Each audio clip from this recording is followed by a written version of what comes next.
सुप्रतिम बैनर्जी। कोई जवान बेटा अपने पिता का कत्ल कर दे और कत्ल करने के बाद ठंडे दिमाग से उनकी लाश के टुकड़े करता रहे तो ये बात चौंकाती तो है, हैरान भी करती है और डराती भी है। फिलहाल एक ऐसी ही घटना सामने आई है जिसे लेकर पूरे देश में एक सनसनी है और लोग हैरत में हैं। मामला लखनऊ का है जिसके बारे में आप सब जानते हैं। एक नौजवान आधी रात को सोए हालत में अपने पिता को बिल्कुल पॉइंट ब्लैंक रेंज से उन्हीं के राइफल से सिर में शूट कर दिया।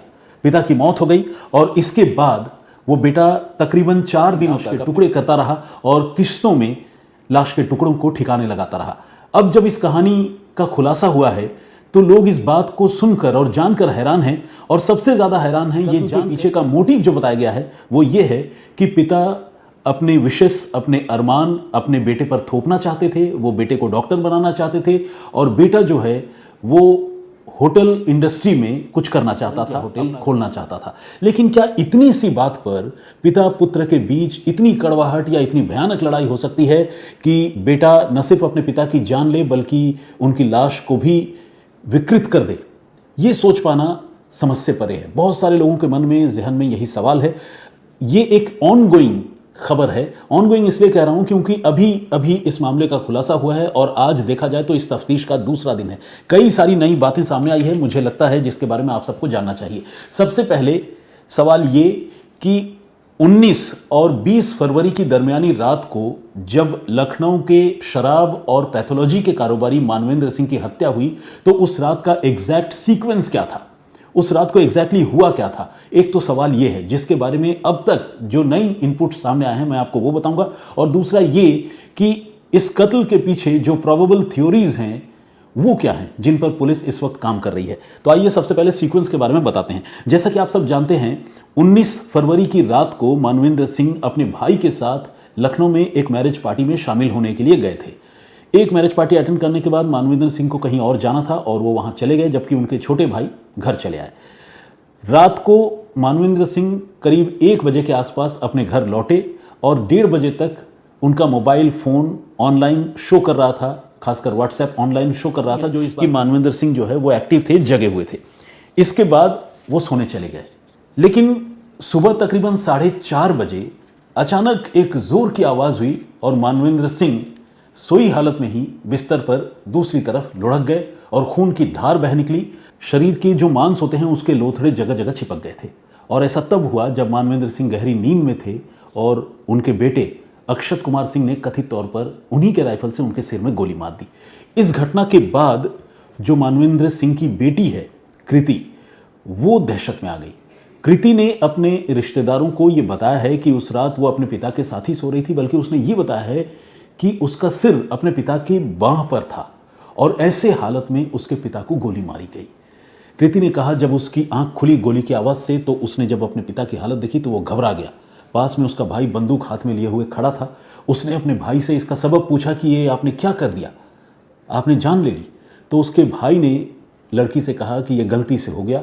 फिर उसने अपनी बहन से ये कहा कि अगर तुमने मुंह खोला या किसी को कुछ बताया तो मैंने अगर पिता की हत्या की है तो मैं तुम्हें भी मार सकता हूं, तो बेहतर यही है कि तुम चुप हो जाओ और कभी भी किसी को इस घटना के बारे में कुछ न बताना।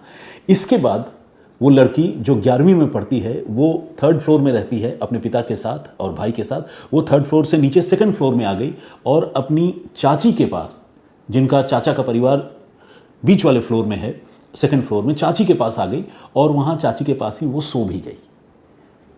इसके बाद एक एक करके 4 दिन गुजर गए और जब तक इस मामले का खुलासा नहीं हुआ, जब तक कि पुलिस घर के दरवाजे पर नहीं पहुंची और जब तक कि उस आरोपी ने अपना जुर्म कबूल नहीं किया, तब तक इस छोटी सी बच्ची ने अपने दिल की बात और अपनी आंखों देखी जो ट्रॉमा उसने झेला था उसके बारे में उसने किसी को नहीं बताया। सवाल ये उठता है कि आखिर ऐसा कैसे हो सकता है? कोई एक 11वीं में पढ़ने वाली बच्ची जो अपनी आंखों के सामने अपने पिता का कत्ल होता हुआ देखे, हो सकता है कि उसके तुरंत बाद उसे डरा दिया गया हो और वो उस दिन कुछ घंटों तक चुप काबू में रखे। लेकिन इसके बाद एक एक करके 4 दिन गुजर जाए और उसके बॉडी लैंग्वेज से उसके रिश्तेदारों को, उसकी चाची को, चाचा को और किसी को इतनी बड़ी घटना के बारे में पता ही न चले, ये बात बड़ी अजीब लगती है। पुलिस इस एंगल को एक्सप्लोर कर रही है, समझने की कोशिश कर रही है। अब सवाल ये उठता है कि ये कत्ल क्यों हुआ और उस रात इसके अलावा और क्या हुआ था। तो जो जानकारी सामने आई है, उस रात को पिता पुत्र के बीच किसी बात को लेकर पहले कहा सुनी हुई थी, लड़ाई हुई थी और पिता ने कथित तौर पर अपने राइफल से अपने बेटे को डराया था। इसके बाद धीरे धीरे मामला शांत हो गया, लेकिन जब पिता सोने के लिए चले गए तो गुस्से में आग बबूला बेटा अक्षत वो लगातार रात भर जागता रहा और अपने पिता को मारने की प्लानिंग करता रहा और आखिरकार उसने अपने पिता को बहुत करीब से शूट कर दिया, उनके सिर पर गोली मार दी। तो ये तो रही उस रात की घटना जो अब तक सामने आई है और जिसमें उस बच्ची की भूमिका को लेकर भी सवाल उठ रहे हैं और सवाल उठ रहे हैं उस बिल्डिंग में रहने वाले मानवेंद्र सिंह के परिवार के दूसरे लोगों की भूमिका को लेकर भी सवाल यह भी उठ रहा है कि आखिर वो बच्ची अगर इस घटना के बाद, जैसा कि बताया गया, एक बार भी अपने फ्लोर पर नहीं गई बल्कि लगातार 3 से 4 दिनों तक वो अपने चाचा चाची के पास थी, तो क्या चाचा चाची को एक बार भी ये शंका नहीं हुई कि आखिर ये बच्ची ऊपर क्यों नहीं जा रही है, ऊपर के फ्लोर में क्यों नहीं पहुंच रही है? ये बात मैं अपनी तरफ से नहीं कह रहा, बल्कि उस बच्ची की जो बुआ है उससे हमारे सहयोगी समर्थ श्रीवास्तव ने बातचीत की है, जो संवाददाता हैं, और उन्होंने, उनकी बहन ने, मानवेंद्र सिंह की बहन ने, सरला ने ये जानकारी दी है और इस सीक्वेंस का उन्होंने जिक्र किया है, जो अपने आप में बहुत ही अजीब है और बहुत ही रहस्यमयी है। अब सवाल ये उठता है कि क्या वाकई सिर्फ नीट का एग्जामिनेशन उनका बेटा करे और बेटा इस बात के लिए तैयार नहीं था? क्या इसी बात के लिए बाप बेटे के बीच अनबन थी या फिर इसके पीछे कुछ और कहानी है? पुलिस अभी जिन प्रोबेबल थ्योरीज को एक्सप्लोर कर रही है उसमें ये एंगल तो है ही, इसके अलावा कुछ और भी पहलू है जिसकी जांच चल रही है। हालांकि पुलिस ने ऑफिशियली इन पहलू को अभी डिस्कस नहीं किया है, मीडिया के सामने नहीं रखा है, लेकिन आस पड़ोस के कई लोग सिर्फ दबी जुबान से नहीं बल्कि खुलेआम कैमरे पर कुछ और कहानी सुना रहे हैं। उनका यह कहना है कि मानवेंद्र सिंह कुछ और महिलाओं के संपर्क में थे और एक महिला से कुछ रोज पहले उनकी फोन पर हॉट टॉक भी हुई थी, बहस भी हुई थी, जिसके गवाह मानवेंद्र सिंह के कुछ दोस्त हैं जो उस वक्त उनके साथ मौजूद थे। अब सवाल ये उठता है कि क्या मानवेंद्र सिंह के कुछ और महिलाओं से संबंध होने की वजह से ही यह घटना हुई? कहीं ऐसा तो नहीं कि मानवेंद्र सिंह के बच्चे अपने पिता के अलग अलग महिलाओं से दोस्ती के वजह से बहुत ज़्यादा नाराज थे? ये सवाल मानवेंद्र सिंह के कुछ पड़ोसी उठा रहे हैं। अंशुमान, जिनसे हमारे सहयोगी ने बातचीत की है, और अंशुमान ने खुले तौर पर इस बात की चर्चा की है, इस बात का जिक्र किया है और उन्होंने कहा है कि इस मामले को पुलिस को इन्वेस्टिगेट करना चाहिए।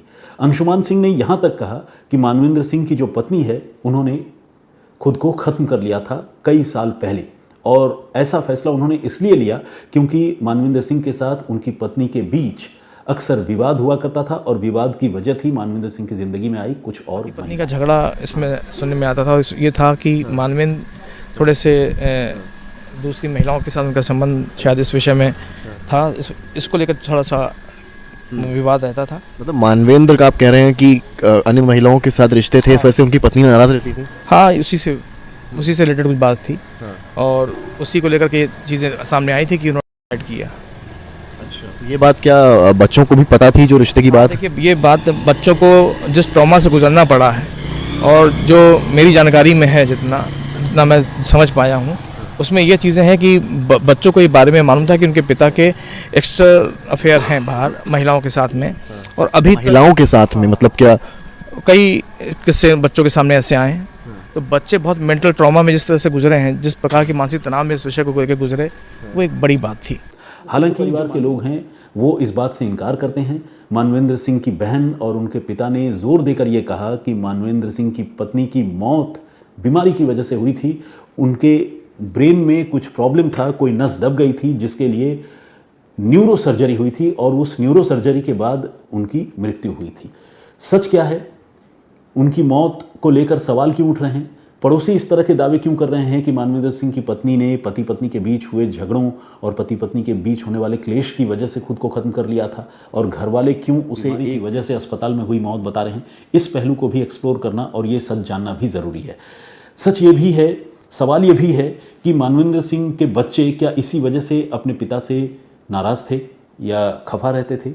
ये मान भी लिया जाए कि बेटे का विवाद अपने पिता से नीट एग्जामिनेशन को लेकर और डॉक्टर बनने को लेकर रहता हो, लेकिन सवाल ये उठता है कि आखिर बेटी ने अपने पिता के मौत के बाद भी अपना मुंह क्यों सी रखा था? उसने किसी प्रकार का कोई प्रतिकार क्यों नहीं किया?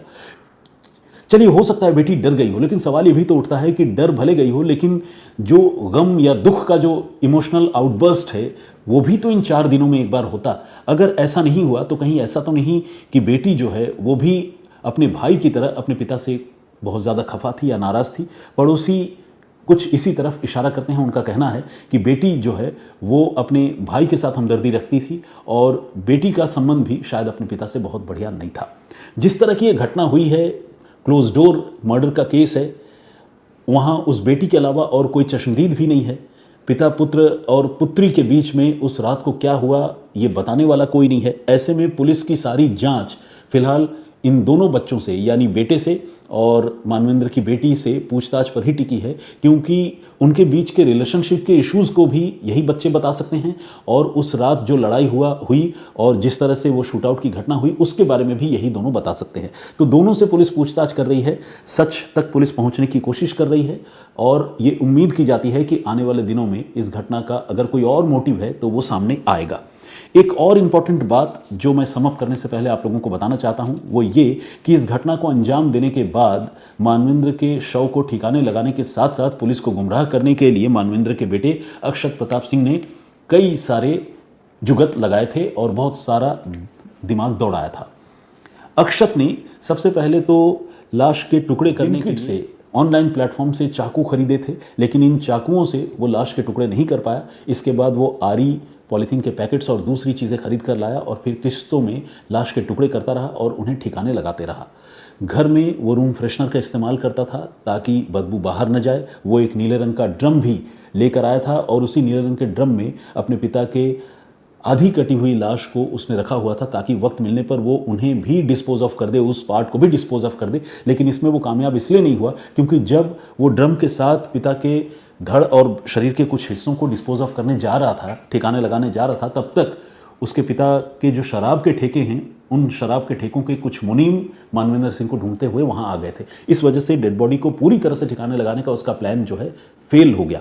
लेकिन इससे पहले जब वो अपने पिता के हाथ पांव काटकर घर से काफ़ी दूर एक नहर के किनारे तकरीबन 20 किलोमीटर दूर उसे फेंक कर और जलाकर आया था, उस समय वो अपने पिता का मोबाइल फ़ोन भी अपने साथ ले गया था और काकोरी इलाके में उस मोबाइल फ़ोन को स्विच ऑन करके उसने वो फ़ोन वहाँ फेंक दिया था ताकि वो पुलिस को ये गुमराह कर सके कि उसके पिता की लास्ट लोकेशन काकोरी में थी या काकोरी में मिली है। पुलिस शुरू में इस मामले में गुमराह हो भी गई थी, लेकिन जैसे जैसे तफ्तीश आगे बढ़ी और बेटे से पूछताछ हुई, सीसीटीवी फुटेज पड़ोसियों ने देखने की कोशिश की, तो बेटे ने पहले अपना जुर्म संकेतों में कबूला और ये कहा कि पिता ने खुदकुशी कर ली, पिता ने खुद को ख़त्म कर लिया।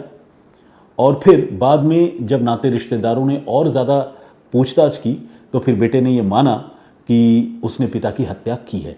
कुल मिलाकर इस मामले में अभी कई ऐसे पेंच है, कई ऐसे सवाल हैं जिनका सुलझना बाकी है।